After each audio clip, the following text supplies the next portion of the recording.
So you've bought yourself Dicksonia antarctica, a tree fern. It's been great all summer. You've been watering it, you've been looking after it, you've planted it in a nice shelter position. What to do with it when the autumn comes? How are you going to get it through the winter? What needs to be done?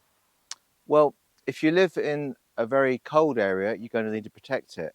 If you live in a relatively mild area, I'd still reckon it's a good idea to protect the crown. And if you live in a sheltered Cornish valley, just forget what I'm saying because it doesn't apply to you. That also doesn't apply to you if you've got a Cyathea or a different type of Dicksonia. This is really applying to Dicksonia antarctica, the only one that, broadly speaking, you can leave outside throughout a British winter. That's, of course, you're in that Cornish valley. Right, first thing to do is to get yourself some straw. Don't need very much. And put it, you can use, actually, a big handful of leaves as well if you haven't got straw. Oak leaves or beech leaves are really nice, and put them into the crown.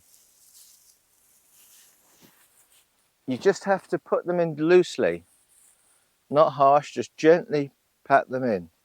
And what that does, it insulates the crown. It protects the new croziers. That's the name of the leaves, if you like, as they form. It protects them from freezing, it protects them from snow. In the wild, if it was snowy, the snow would cause a layer over the top and protect them.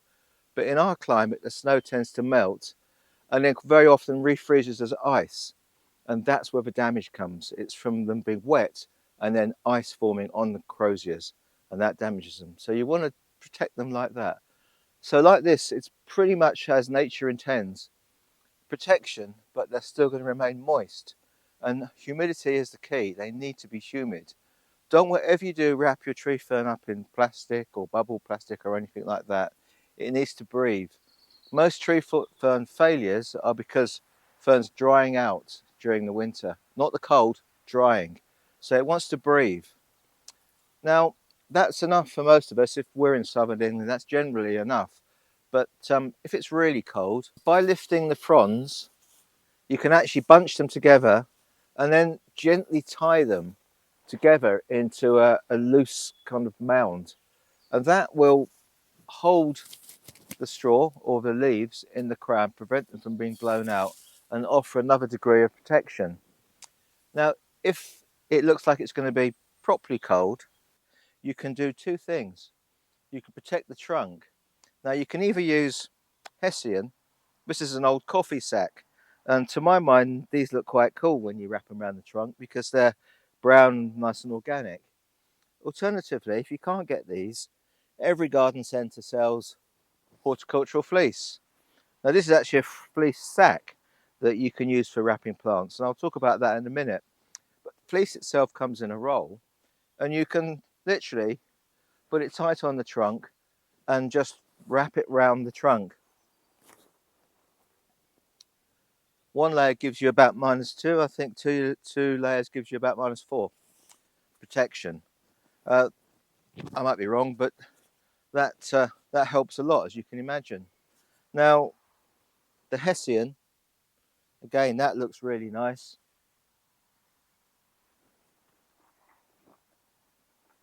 Just tied up, just bring it up so it's just around the base of the crown, just to hold the straw in, or the leaves as well, helps a bit. And that can be secured and held quite tightly through the winter. Both of these things are porous, they'll allow moisture to pass through and keep the trunk nice and humid. Now, if it gets really cold, you can put compost around the base as well. And to be honest, that's about it. I wouldn't really think about doing much more. You can, if you prefer, use one of these sacks. So they unzip. You can buy these online or at a garden centre. They unzip, and you could actually push these right over the top, or you could, if you want to, cut the bottom and actually put it around it and pull it up. So that's an option as well. Some people say, well, I cut the fronds off by tree fern before I do all of this because it's easier. Personally, I think it's better to leave the fronds on. They are naturally evergreen. So in the wild, if they have a mild winter, they stay evergreen.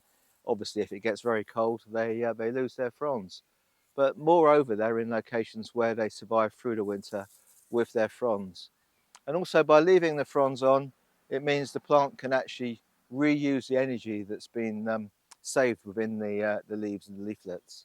So leave the fronds on if you can. Also, it looks more natural. I've got old fronds on here as well. I quite like that look, but it's up to you. When they get old, you can cut them off. So really, I'd leave them like this. You can investigate them mid-spring, early spring, just to see what's going on. Have a little poke around in there. Check your croziers aren't coming up, because sometimes our winters are warm, then cold, warm, then cold. So you really want to just keep an eye just to make sure that nothing's getting squashed in there. And if it is, perhaps take some of the straw out and be prepared to put fleece over it if we get a cold night again. But moreover, I would do this protected until in your area you get very little frost. Light frost will be okay. In actual fact, light frost can help keep the fern slightly dormant and keep the croziers sitting there. It won't hurt them. And then wait, really, start watering again as you see the croziers start to move, and off you go for another season.